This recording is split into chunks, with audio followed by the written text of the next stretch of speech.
Të dashur miq, është momenti live coachit, lidhemi direkt po na pret. Çfarë po bën? Valla se do shpërthesh, çfarë po bën i zoti live coach? Në ditët e sotme çuna. Një nga problemet më të mëdha me të cilat po përballemi është dilema se çfarë do bëjnë pensionistët me bonusin e pranverës. Në fakt me ato 2 çika lek çfarë do bëjnë para po. Çfarë do bëjnë pensionistët me ato lek? Çfarë vall? Rroba? Po jo. Si duan? Po pra. Një pal pantallona dhe një bluzë mjafton. Jo, nuk aty çështja, nuk aty. Çfarë do bëjnë me ato bonus? Do shkojnë të hanë në restorant? Sikur të mundin. Po ku kanë thënë pensionistët më çuna? Po kanë ose kanë. Çfarë? Do blenë ilaçe? Po ilaçe të skaduara janë gjithsesi. Këtë e dim. Plus sa do rosh më burr, sa do rosh. Ore çfarë do bëjnë me ato bonus? Do bëjnë udhime? Po shumë mirë. Edhe mund të bëni një udhim. Rroba s'kan. Po. Dhëm s'kan. Ilaçe s'kan.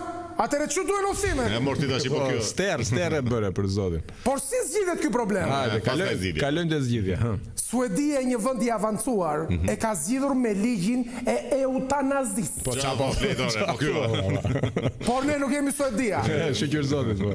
Atëherë çfarë të bëjnë prindrit e mi pensionistë me atë bonus? Çfarë të bëjmë vall? Është e thjeshtë. Pra, ha thuaj. Të më japin mua që t'ja vë fitore Milanit. Po ik 3 orë për të na nxjerr këtu valla Bixhos G poshtë. Kaq më. Largohu të lutem.